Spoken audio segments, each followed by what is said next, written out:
Hello and welcome to part 2 of my summer 2012 SFPC update, and here we'll be announcing the new editor for SFPC called Shed, which is just short for Shining Editor. It's trying to be clever there. And currently it supports the editing of all the characters in the game, all the items that will go into the game, and all the battle animations for all the different characters, both enemies and allies. Eventually it will also support the mouse-driven, GUI-based map editor, but that's a bit more of a complicated task, so that will be happening later as I continue to get better at working with C# forms here. So let's get started and show off the character editor. So here we've got the list of all the characters you'll find in the demo from a ways back. So here we've got Bowie, Chester, Jaha, Luke, Slade, and May. And you can go in and edit just about any of their attributes. This here is just a roughed-in screen for inventory and spells, but everything else here is perfectly functional. You can edit the names. We'll call him, I don't know, Charlie. And as you can see, it updates there on the left. Charlie wants to be a tort when he grows up. And there you go. And he'll have him move like a tank. And he's level 999.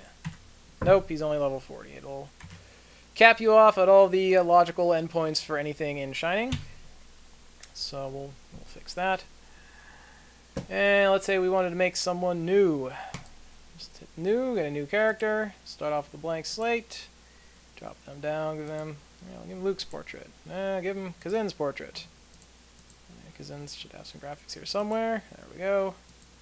And we've got all the different characters here you can find in the demo. You can use the mouse, you can flip through with keyboard. It's a Windows application. It all works the way you'd expect it would. So we can move on over to items.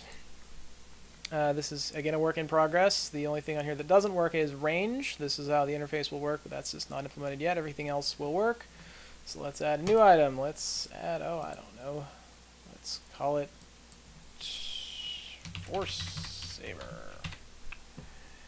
It would indeed be a weapon. I don't know how much attack does that thing have. I don't know off the top of my head. We'll call it 55 attack. And we'll give it a 6-point defense bonus. Why not? And this is worth 11,000 gold. Why not? And you can just flip through all the different item icons here until you find the one you're looking for. If I recall, it looked something like that. Sure. Why not? And if we wanted to make something very similar to that and just copy it. Force Saber. Swings for 56. So there's plenty of other stuff that'll need implemented on the screen, like curses, what happens if you use it, how resistant it is to breaking when you do use it, all that kind of stuff. That's why there's still plenty of space in this window that hasn't been filled out yet. But this can address just about any function that's been used in the current engine. So both sides have a lot more work to do, but it's very useful. Now here's the most impressive thing, the battle animation editor. Quite a ways back, you may remember me mentioning, gee, all these characters punching each other in combat. I think I'm going to do something about that. I think I'm going to do something about that. And it never got done.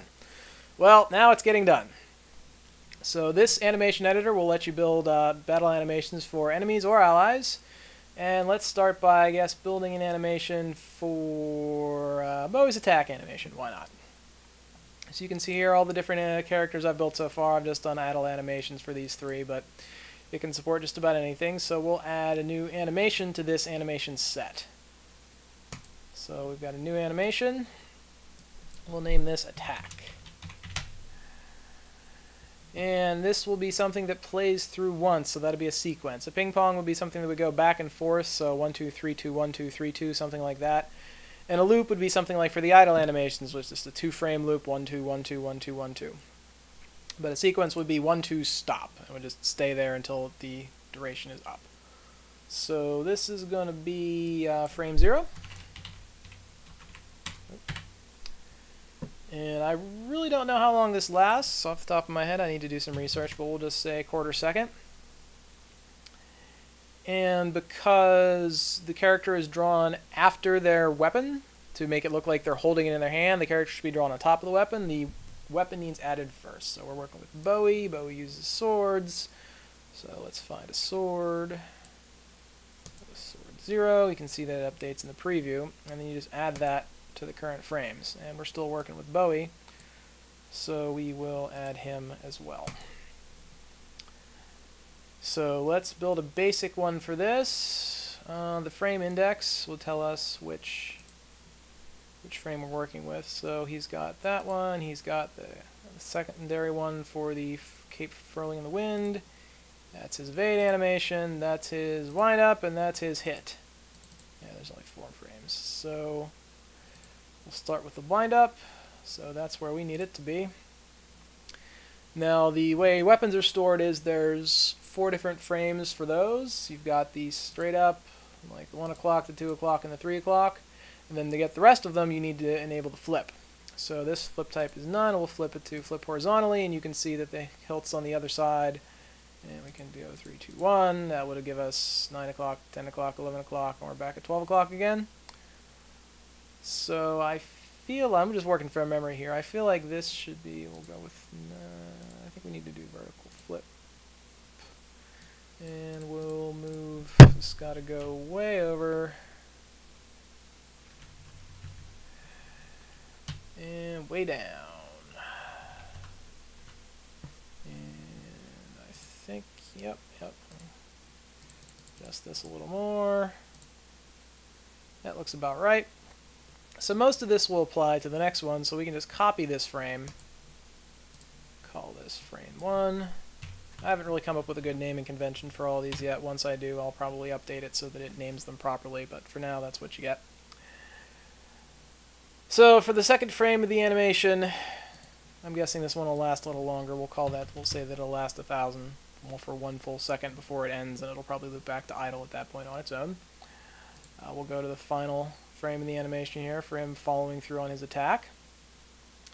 And now that sword is way off, so we'll switch to the sword here, and I think that'll go back to no flip.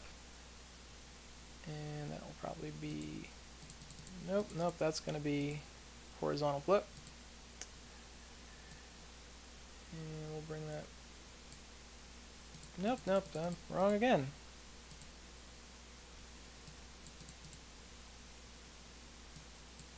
Let's see, where can we put this?